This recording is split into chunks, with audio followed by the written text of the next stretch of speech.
There is a town in the middle of nowhere in Lapland, Sweden. Its name is Kiruna, and if you take a step into this town, you might think that nobody lives here anymore. If you walk through the pedestrian zone, you will hardly see anyone on the streets. There are empty buildings, deserted restaurants and tourist shops, as well as abandoned hotels and conference centers lining the street. Hardly anyone still lives in the apartments you see here, and demolition work is already underway on many of the buildings. But Kiruna is not a ghost town, even if it looks like it. No, there's actually a lot going on here in the town. It's just not here anymore, but 4 kilometers away from here. The entire town center, where I am standing right now, is being demolished. It will be rebuilt just a few kilometers away. Or in other words, a complete city center is being moved here from one place to another. The reason for this is this huge area right here, the Kiruna iron ore mine. Ore has been extracted here since 1899, 76,000 tons per day to be precise. Kiruna is closely tied to this mine. The town only exists because of it. But Kiruna is gradually getting in the way of the mine.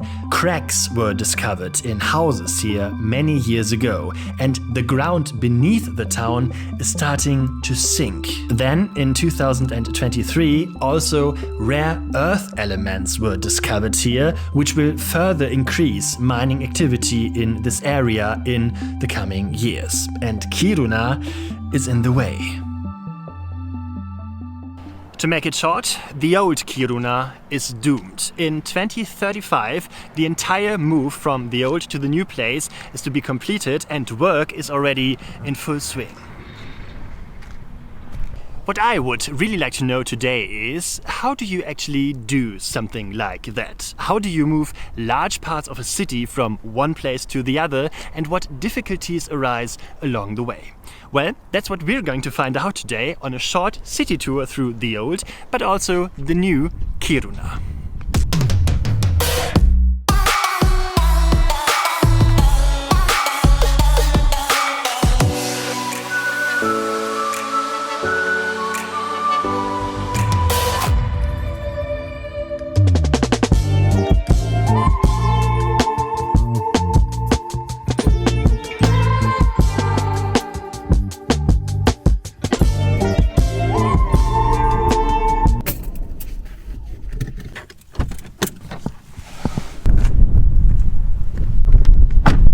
Okay, here we are in the old and quite abandoned Kiruna. And I would say, before we start our little tour, let's clarify some things. Of course, it's not like that this whole city center you see right behind me is moved entirely like this from the old to the new place. No, that's not gonna happen, and that makes absolutely no sense. This is actually the case for a few historical buildings in the town. There are some historical buildings in Kiruna, and they are moved entirely from the old to the new place. More on that later. But it's not the case for like this normal living houses and shops and stuff like that. They are just demolished, and instead completely new buildings are built in the new city center. So I would say, to compare that, first let's visit the old city center, then the new one. I'm quite excited. Well, and this place where I'm standing right now must have been the town center of Kiruna back then. There is a whole row of shops here, all completely empty, and there is a huge parking lot with a big building right next to it, and I'm pretty sure that was used as the town hall or something, a conference center maybe. So this square was probably like the central location of the town. As you can see here, half of the car park is already closed, but there are still some cars parked here because there are still some people living here in those houses around me, because they just haven't been relocated yet. This was probably some kind of artwork or something on this parking lot. It looks like a big cheese grater or something like that. Well, some people might think it's a shame that it's being removed. I would say it's not such a big loss. Yeah, and in general, all those buildings around me are not really architectural highlights. You can see here the whole town of Kiruna was built in a quite functional way, so you don't see that many beautiful historical buildings here. Take a look at this huge building. As I just said, this was definitely some kind of a building where you could do basically anything: theater, concerts, conferences, stuff like that. Take a look here. They left a lot of stuff behind, obviously. All the chairs and stuff are still there. There are also broken windows lying around. This building was apparently constructed in 1986, so it's not that old yet. And now it's going to be demolished. And right next to this conference center, there is also a hotel which is also empty and closed today. The entrance still shines at us, but you can't get in anymore. They left an old carpet behind, obviously, and some relics from a wine exhibition or something like that. Inside, it looks really wild. Again, there are a lot of glasses and lamps and a lot of broken stuff in there. And the grass is already growing out of the stones everywhere. There's nothing going on here anymore. However, behind this hotel, a slightly more populated part of the town begins, because all these residential buildings you can see here are actually still largely inhabited, and the residents are gradually being relocated in the coming years. And when we go back to the parking lot, we will see the shopping streets of Kiruna. We see a whole row of shops here, which I already mentioned earlier. There used to be a pizza restaurant here, then the Arctic Lapland guided tours for tourists, and there was also a kebab grill and some other shops. And as you can see here, all of those shops are already abandoned. There's nothing left inside. However, it looks like above those shops there are still some people living in those flats. This used to be a pizza restaurant. Welcome is still written in big letters, but I don't think anyone will be getting a pizza here anymore. Take a look here. The old pizza oven is still here. And as you can read here, all those shops obviously moved to the new location in November 23. And all that's left are some notes in the windows. Some of those shop spaces have been spruced up with a bit of artwork or posters of artwork. Take a look here, 2 little baby reindeer, cute. And if we turn around the corner, we can see that this shopping street is already divided in two. On the one side, you can still see some benches, and on the other side of the wall, the demolition will probably start soon. And here at the end of this shopping area, we will come across a huge monument. Well, I'm really curious to see how they are going to get these huge stones out of here. And if we take a look to the right, we can see this used to be a beautiful shopping street in Kiruna, also with some beautiful wooden houses. But soon, everything you see here will be gone.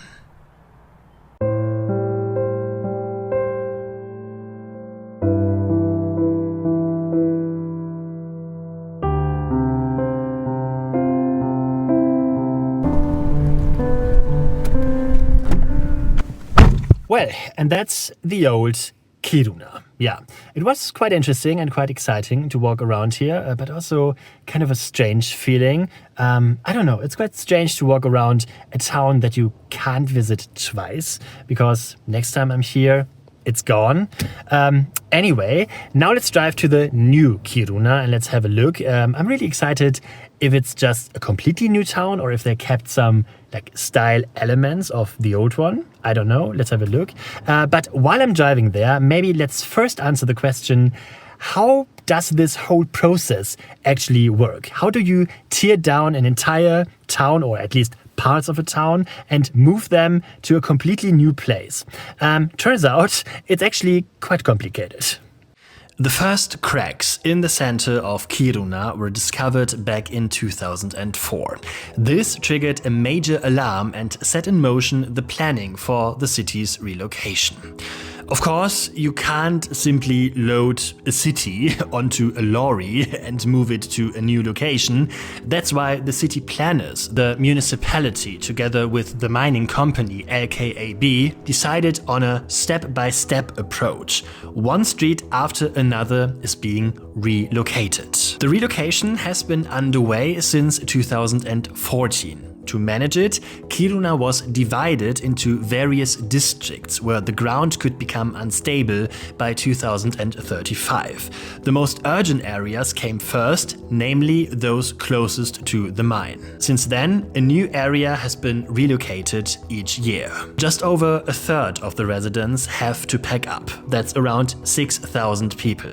Around 3,000 buildings will be left behind in the old city center and demolished. At the beginning of the process, the mining company made the residents who had to move an offer. Either they could sell their house to the company at a price 25% above market value and then find a new home themselves, or they could move directly into one of the new houses built by the mining company. In terms of size and quality, these were meant to be roughly equivalent to what people had before. However, the company's information materials also stated the house will not be a copy of the old house, either in terms of architecture or materials, but it will be comparable. The whole relocation is expected to cost around 3 billion euros in total.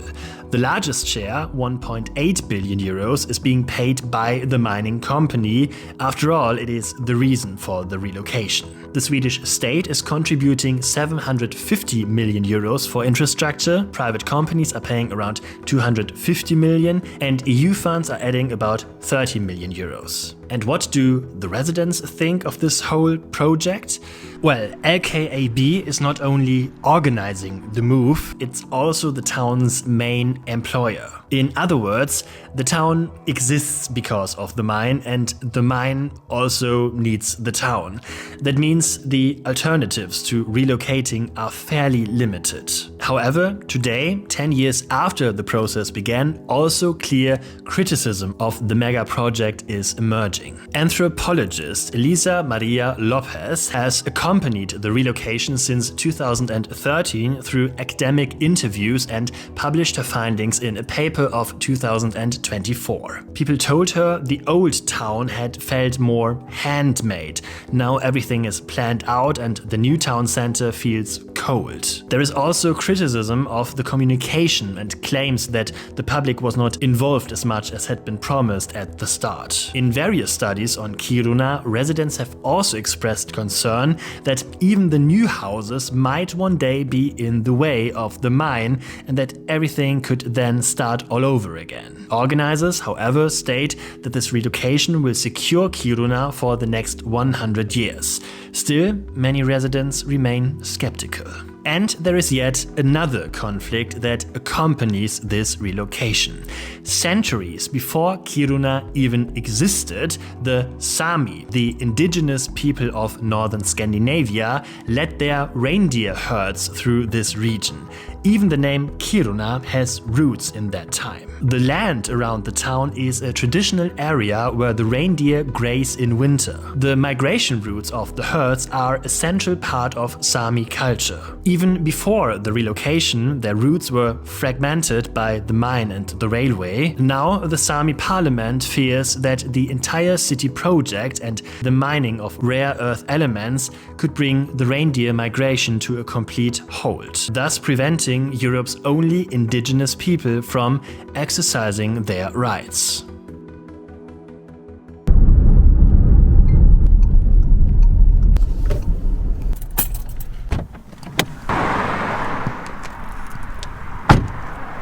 Well, and here we are in the new Kiruna. The parking space is still made of gravel, but the city center itself, wow, look at this. Looks quite modern, doesn't it? Well, let's have a closer look. And this stylish looking building must be the replacement for the abandoned, rundown hotel we just saw. It's not that bad, isn't it? Right next to this building, just like in the old Kiruna, we see once again a huge conference center, town hall, something like that. and right next to it, just like in the old Kiruna, a monument. But this time it's not a cheese grater, this time it's a beautiful clock made of rusty material with some bells and stuff. Looks a bit more impressive, doesn't it? Next to the hotel is a library. There was also one in the old town center. Around this huge square here, there are lots of places to sit. The first bars are already open. You can hear some music. And if you have reached the end of the square, you're in the new pedestrian zone in Kiruna. Take a look here. The first souvenir shops have already opened. Should I buy a reindeer or something? Yeah, it's still a bit noisy here if you walk through the streets. There is drilling and hammering going on, so the new town center is not finished yet. But we can already see a lot of shops. There is an Optiken here, for example. And they also kept some style elements from the old town. If you take a look here, for example, there is a passageway from the one building to the hotel. That was also the case in the old Kiruna. Here we can see the new residential buildings. Some of them also have this classic Swedish architecture, so it doesn't look just modern here in the new Kiruna. There's actually a quite nice mixture of architecture, I would say. This must be the tourist area. You can rent a car here, for example. Avis, budget. Everything is here. And here, not that far away from the town square, we have these cool apartments here with those nice closed balconies. I have to say, the new Kiruna looks quite modern, a bit unfinished yet, but actually, I would like to live in one of those flats here. Okay, that's the new Kiruna. Looks great, doesn't it? Yeah, but it's still as cold as the old one. Anyway, there's one more place I'd like to show you from this town, and I mentioned it in the beginning of the video. Not everything was rebuilt in this town, like the city center. There are also some historical buildings that were carried or will be carried from the old place to the new one. And the most important of those buildings I will show you now. Nach 300 Metern links abbiegen auf Tuligatan, dann rechts abbiegen auf Kyrkogatan.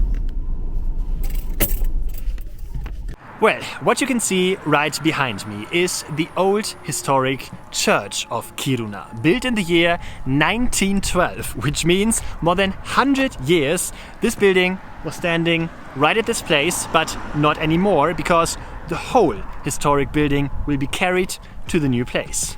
The church is scheduled to be moved on the 19th and 20th of August 2025. A total of 600 tons will need to be carefully lifted onto a heavy-duty transporter.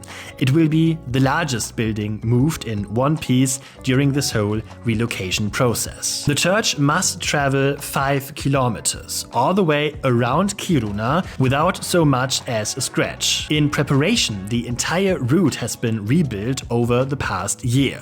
The road had to be widened to 24 meters to accommodate the church. A whole viaduct was even torn down to make space. But moving the church is no easy task. In 2017, the logistic company responsible for the transport noted that the buildings must remain perfectly level at all times.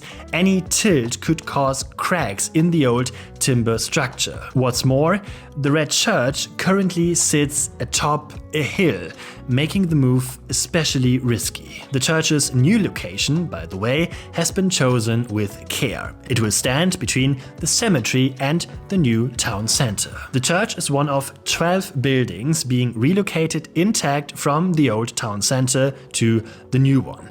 The cost of moving is roughly the same as building an entire new structure from scratch, so it's worth it. Another 27 buildings will be dismantled and rebuilt elsewhere, and the remaining 3,000 buildings will simply be demolished.